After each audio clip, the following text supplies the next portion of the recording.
নমস্কার বন্ধুরা, আমি রিনাস ওয়ার্ল্ডে আপনাদের সবাইকে স্বাগত। আজকের আপনাদের সঙ্গে যে রেসিপি শেয়ার করব, নিরামিষ আরও একটা রেসিপি, পনির ও আলু নিরামিষ রেসিপি। নিরামিষের দিনে রুটি লুচি পরোটা দিয়ে এইভাবে বানিয়ে ফেলতে পারেন একটা সিম্পল রেসিপি। আশা রাখছি ভিডিওটা দেখে আপনাদের ভালো লাগবে। ভিডিওটা দেখে ভালো লেগে থাকলে লাইক কমেন্ট শেয়ার করতে ভুলবেন না।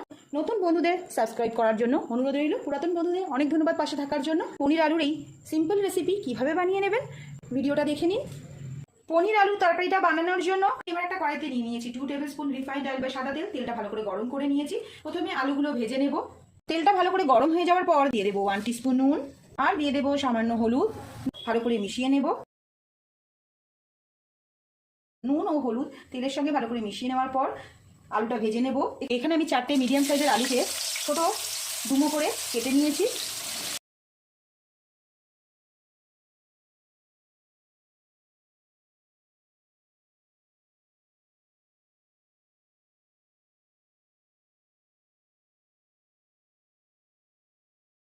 আলুগুলো ভাজা হয়ে গেছে, তুলে নেব। আলুগুলো একটু লালচে রং ধরলে আলুগুলো ভেজে তুলে নিতে হবে।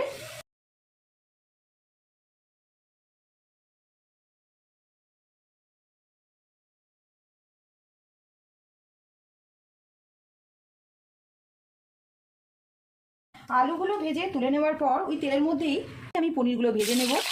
এখানে পনিরগুলোকে পিস করে কেটে নিয়েছি। এখানে 300 গ্রাম পনিরকে আমি ছোটো ছোটো করে কেটে নিয়েছি। এবার পনিরটা হালকা তেলে ছেড়ে নেব। খুব কড়া করে পনিরগুলো এখানে ভাজবো না, হালকা তেলে নাড়াচাড়া করে তুলে নেব।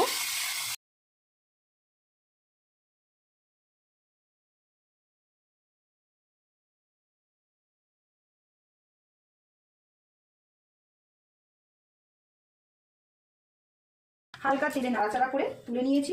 দিয়ে দেব 1/4 টিস্পুন গোটা জিরে, দিয়ে দেবো একটা গোটা শুকনো লঙ্কা,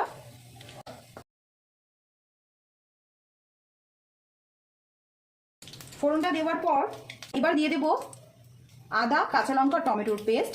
একটা বড় সাইজের টমেটো, 1 ইঞ্চির মতো আদা আর 4টে কাঁচা লঙ্কা একসঙ্গে পেস্ট করে নিয়েছি, দিয়ে দেব।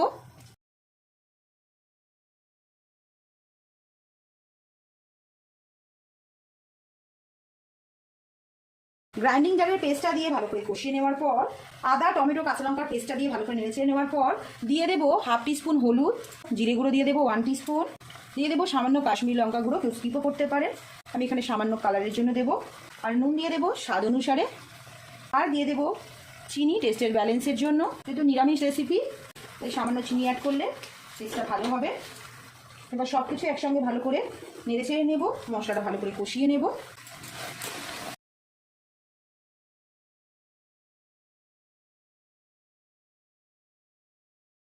ভালো করে কষানোর সময় দিয়ে দেবো ভেজে রাখা আলুগুলো।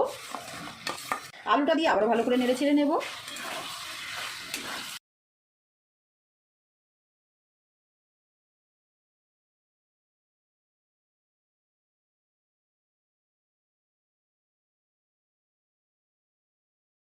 সব মশলার সঙ্গে আলুটা ভালো করে কষিয়ে নেওয়ার পর দিয়ে দেবো গ্রাইন্ডিং জার ধোয়া জল 1.5 কাপের মতো। জলটা একটু হালকা গরম করে নিয়েছি, দিয়ে দেব। জলটা দিয়ে ভালো করে নেড়ে ছেড়ে নেব। এখানে 1.5 কাপের মতো জল উষ্ণ গরম করে নিয়েছি। জলটা দেওয়ার পর ভালো করে নেড়ে ছেড়ে নেব।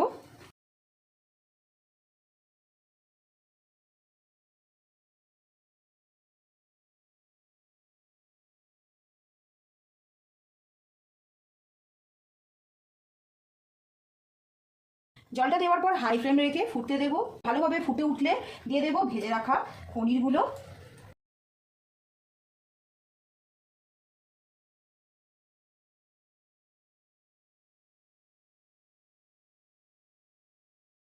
ভেজে রাখা পনিরটা দিয়ে ভালো করে নেড়ে ছেড়ে নেওয়ার পর দিয়ে দেবো 2টো গোটা কাঁচা লঙ্কা, ঝালটা নিজের স্বাদ মতো দিতে হবে। আর দিয়ে দেবো এখানে হামানদিস্তাতে 3টে এলাচ আমি থেতো করে নিয়েছি, দিয়ে দেবো।